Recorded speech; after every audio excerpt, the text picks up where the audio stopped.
Assalamualaikum warahmatullahi wabarakatuh. Di video ketiga ini kita akan membahas soal latihan penilaian, khususnya materi pencemaran lingkungan. Nah, soal ini diambil dari modul pembelajaran SMP Kemendikbud RI. Teman-teman, buat yang baru gabung, silahkan tekan tombol subscribe terlebih dahulu. Kita hitung 5, 4, 3, 2, 1. Tekan tombol subscribe-nya. Kemudian jangan lupa like video ini dan bagikan ke teman-teman kalian agar video ini lebih bermanfaat. Buat yang baru buka video ini, silahkan juga ditonton pembahasan materi sebelumnya untuk bab 6 dan bab 7. Link sudah ada di description box. Kemudian silahkan download terlebih dahulu soalnya melalui link PDF di Google Drive, ada di description box juga. Silahkan dikerjakan, lalu tonton pembahasan ini dari awal sampai selesai tanpa di skip agar bisa mendapatkan pokok materi atau pokok penjelasan dengan baik. Kita masuk ke soal nomor 1. Zat yang menyebabkan pencemaran disebut. Nah, di sini ada beberapa option, ada polusi, sampah, polutan, dan limbah. Yang menyebabkan pencemaran itu adalah polutan. Jawabannya nomor 1 C. Kalau polusi itu adalah pencemaran itu sendiri. Kalau sampah itu merupakan salah satu bagian dari polutan, limbah juga merupakan salah satu bagian dari polutan. Berarti nomor 1 yang menyatakan penyebab pencemaran itu secara umum, jadi namanya polutan. Seperti itu ya, bisa membedakan polusi, polutan, sampah, dan limbah. Lanjut ke soal nomor 2. Peristiwa masuknya zat atau komponen lain ke dalam lingkungan perairan. Nah, di sini yang difokuskan perairan, sehingga mutu air tersebut terganggu. Berarti bisa dikatakan airnya yang tadinya jernih, dia menjadi keruh dan tidak bisa dimanfaatkan dengan baik. Jadi, namanya adalah pencemaran air tentu saja, karena yang difokuskan adalah lingkungan perairan. Lanjut ke soal nomor 3. Blooming alga disebabkan oleh blooming alga sendiri itu terjadi ketika air atau sebuah perairan dia akan ditumbuhi oleh ganggang yang sangat banyak, sehingga air tersebut permukaannya akan tampak berwarna hijau. Nah, hal tersebut dikarenakan adanya penggunaan limbah yang mengandung deterjen. Berarti kita baca yang A, pembuangan limbah yang mengandung logam ini bukan, pestisida berlebihan bukan, pupuk buatan bukan, air yang mengandung deterjen iya. Jawabannya nomor 3 adalah karena penggunaan deterjen yang berlebihan. Kita lanjut ke soal nomor 4. Pengaruh pestisida DDT yang sangat berbahaya terhadap makhluk hidup. Misalnya, jika terkumpul dalam tubuh burung betina, dia akan menyebabkan. Nah, DDT sendiri ini adalah salah satu bahan kimia yang dia biasa digunakan untuk pengendali adanya serangga. Jadi biasa digunakan di pertanian. Nah, DDT ini perlu teman-teman ketahui, dia itu tidak dapat terurai secara alami. Tidak terurai. Jadi ketika dia dimakan oleh salah satu serangga, dia bisa tetap ada dalam tubuhnya, kemudian bisa berpindah ke tubuh pemangsa selanjutnya. Jadi DDT tersendiri itu sangat berbahaya karena dia tidak dapat terurai secara alami dan bisa berpindah ketika dikonsumsi oleh makhluk yang lain. Nah, pada burung apabila dia mengakumulasi DDT dari serangga-serangga yang dia makan, akan berdampak pada bisa ke tipisnya cangkang telur hingga menyebabkan kematian dari burung tersebut. Kalau burungnya betina berarti lebih ke tipisnya cangkang telur burung. Jawabannya C. Kita lanjut ke soal nomor 5. Bioremediasi adalah penggunaan mikroorganisme untuk membersihkan pencemaran. Nah, biasanya ini fungsi dari bioremediasi itu dia akan mengubah zat-zat pencemar atau polutan menjadi bahan yang kurang beracun atau tidak beracun. Jadi dia dapat mengubah zat beracun itu menjadi karbon dioksida dan air. Nah, prosesnya itu disebut biotransformasi. Kemudian, penggunaan bioremediasi ini biasanya digunakan untuk mengubah polusi yang terjadi pada air akibat adanya sisa limbah minyak bumi atau adanya kebocoran dari minyak bumi. Jadi nomor 5 jawabannya itu yang A, limbah minyak bumi.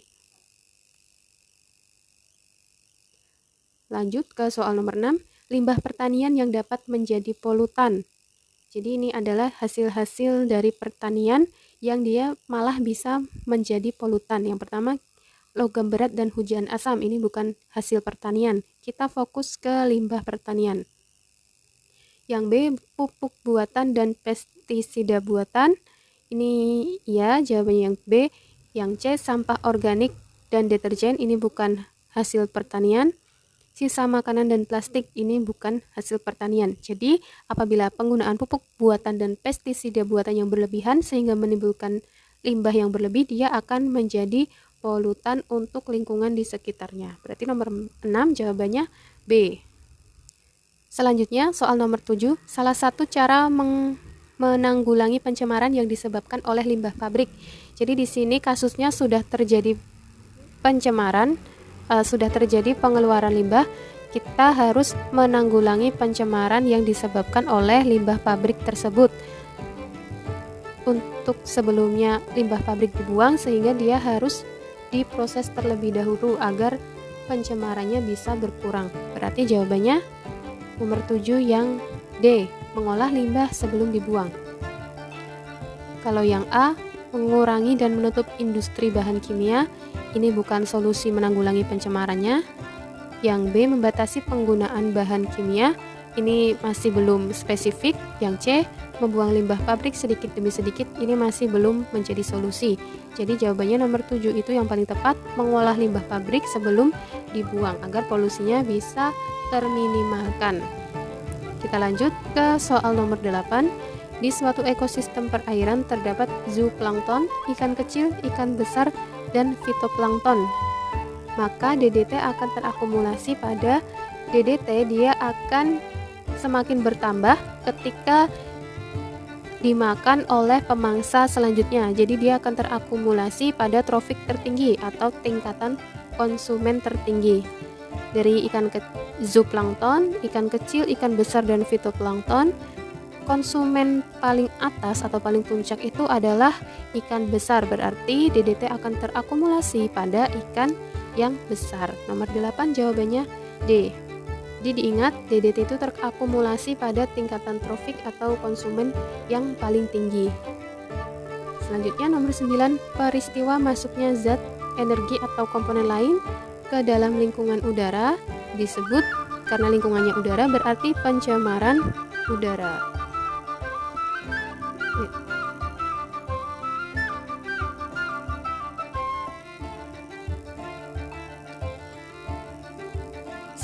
Kemudian nomor 10, kandungan karbon monoksida yang berlebihan di udara dapat menimbulkan.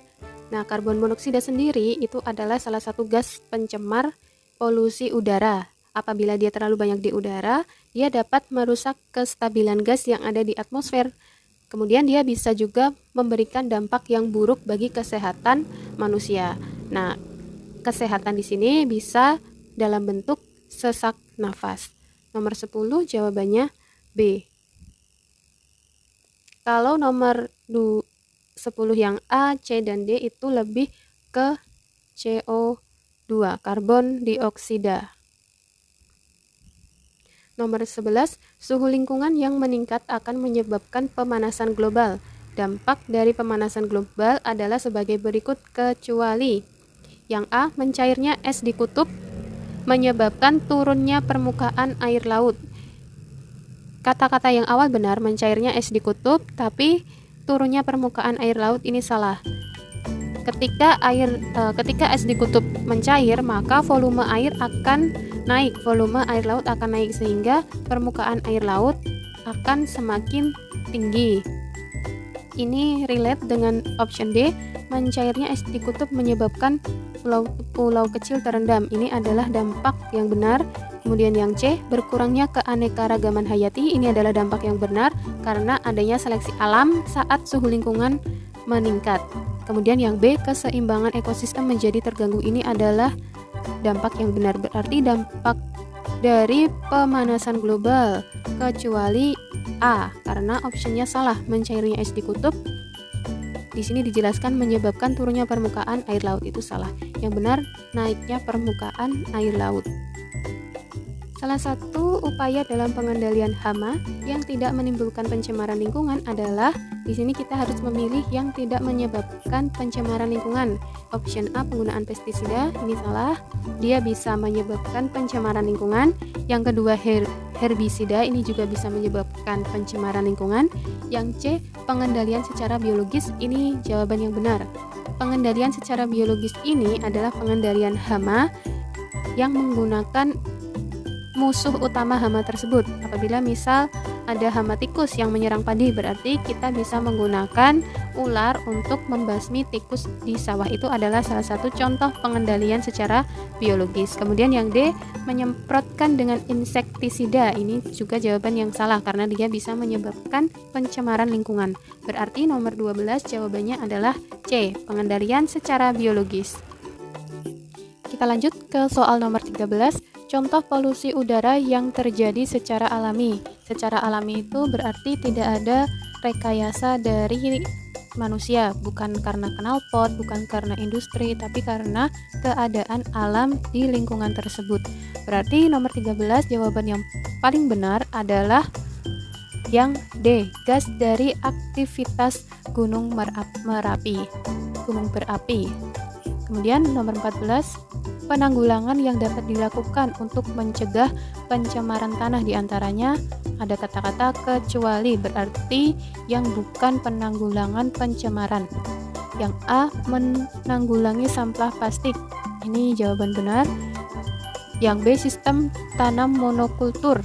Nah, ini adalah salah satu sistem tanam yang dia akan menurunkan kualitas tanah atau dapat menyebabkan pencemaran tanah. Berarti nomor 14 jawabannya yang B karena kata-katanya ada kecuali. Yang C, mengelola sisa radioaktif, ini adalah jawaban yang benar untuk penanggulangan. Dan yang D, pemakaian pupuk sesuai kebutuhan, ini adalah jawaban untuk penanggulangan. Jadi nomor 14 tadi jawabannya B. Kita lanjut ke soal nomor 15. Di sini ada bacaan, Butini sangat rajin memberikan pupuk pada lahannya, namun tumbuhan di kebunnya tumbuh kurang subur. Kemudian Butini mulai berpikir, apakah penggunaan pupuk yang terus-menerus mengakibatkan tanaman di kebunnya menjadi kurang subur? Nah, kita disuruh mencari kesimpulan atau kebenaran dari penggunaan pupuk yang terus-menerus diberikan. Penggunaan pupuk yang terus-menerus diberikan, dia dapat menyebabkan option A, tanah menjadi lebih subur. Ini jawaban tidak benar. Untuk penggunaan yang cukup, dia akan menyebabkan tanah yang subur. Kemudian kalau penggunaannya berlebihan, maka akan mengakibatkan jawabannya B, berkurangnya unsur hara dari tanah sehingga keseimbangan zat-zat makanan di dalam tanah itu akan terganggu, maka akan mengakibatkan timbulnya penyakit pada tanaman di lahan tersebut. Untuk yang C, menurunnya hama penyakit, itu bukan jawaban yang tepat. Yang D, pH meningkat, itu juga bukan jawaban yang tepat. Berarti nomor 15 jawabannya B. Selanjutnya nomor 16 ada bacaan, Anita sedang memperhatikan kondisi sungai. Di sana dia menemukan adanya enceng gondok yang subur, kemudian terdapat berbagai jenis tanaman di pinggir sungai.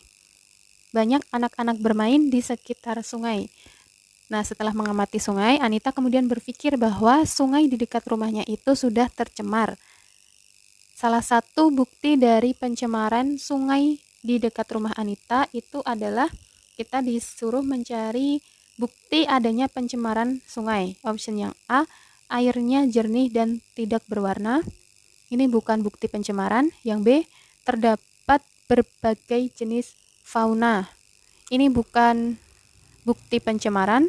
Yang C, ditumbuhi enceng gondok yang subur.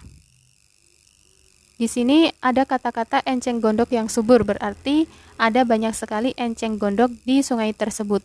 Jangan terkecoh, adanya enceng gondok itu menunjukkan bahwa sungai itu sudah tercemar oleh logam, karena enceng gondok adalah indikator atau parameter pencemaran di sungai atau di air, karena dia bisa menyerap logam berat.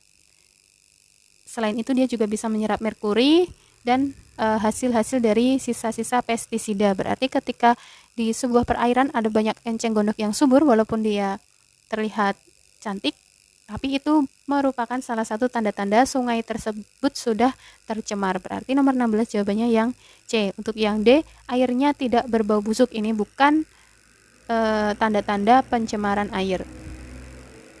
Kemudian nomor 17, berikut yang merupakan upaya pelestarian lingkungan adalah opsinya yang pertama, denitrifikasi.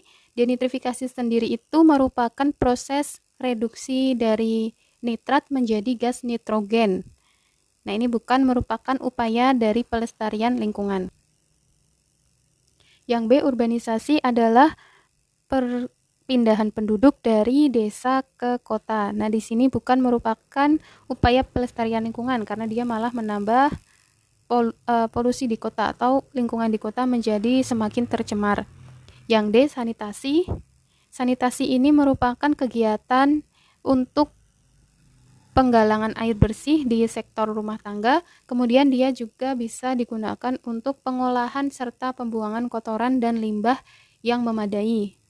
Jadi yang C ini bisa menjadi salah satu upaya untuk pelestarian lingkungan, tapi masih belum terlalu spesifik. Dan yang D itu reboisasi, di mana reboisasi sendiri adalah penghijauan kembali lingkungan-lingkungan yang tandus. Jadi yang jawaban nomor 17 yang paling tepat atau paling sesuai dengan maksud pertanyaan itu adalah yang D, reboisasi atau penghijauan lingkungan-lingkungan yang sudah tandus. Kemudian kita lanjut ke soal nomor 18. Ada bacaan, Pak Anton merasakan sesak nafas ketika dia berada di kemacetan, sehingga beliau banyak menyerap asap kendaraan bermotor dari knalpot. Kemudian kita disuruh menyimpulkan gas apakah yang menyebabkan Pak Anton menderita sesak nafas. Di soal sebelumnya tadi sudah dibahas, ada salah satu gas apabila dia terlalu banyak di udara dapat menyebabkan sesak nafas. Gas tersebut adalah gas karbon monoksida yang CO. Kalau yang CO2 ini adalah ketika gas karbon monoksida yang dikeluarkan dari knalpot dia sudah berada di ketinggian tertentu dan dia bereaksi atau menjalin ikatan dengan oksigen sehingga dia menjadi karbon dioksida. Nah, karbon dioksida itu lebih fokus ke penyebab dari pemanasan global. Jadi nomor 18 jawaban yang benar adalah B, karbon monoksida. Kemudian soal nomor 19, usaha manusia untuk melestarikan lingkungan agar serasi dan seimbang. Jadi di sini kita diminta menentukan usaha untuk melestarikan lingkungan agar dia tetap stabil. Yang A, pemakaian sumber daya alam secara berlebihan, ini jelas salah jawabannya. Yang B, perburuan satwa tanpa memperdulikan jumlah populasi, ini salah. Yang C, penebangan hutan secara ekonomis, ini salah. Secara ekonomis itu berarti hanya mementingkan sektor ekonomi atau keuntungan dari penjualan hasil penebangan hutan. Jadi nomor 19 jawaban yang paling benar adalah, atau jawaban yang benar adalah D, pemanfaatan sumber daya alam secara bijaksana. Terakhir nomor 20, cara alami yang dapat dilakukan untuk mempertahankan atau meningkatkan kualitas tanah. Yang A, reboisasi dan rotasi tanaman. Ini jawabannya benar. Yang B, erosi dan pemupukan. Pemupukannya itu apabila sesuai kebutuhan itu benar, tapi erosi ini bukan jawaban yang benar, berarti jawaban B salah. Yang C, sengkedan dan erosi. Sengkedannya benar, tapi erosinya salah. Yang D, pemupukan dan rotasi tanaman. Ini rotasi tanaman benar, pemupukannya harus ada kata-kata pemupukan yang tepat. Karena pupuk sendiri itu dia aslinya dapat merusak atau menimbulkan pencemaran dari tanah tersebut. Berarti jawaban nomor 20 yang benar adalah reboisasi dan rotasi tanaman. Nah, demikian adalah latihan soal untuk menyongsong penilaian akhir tahun materi pencemaran lingkungan.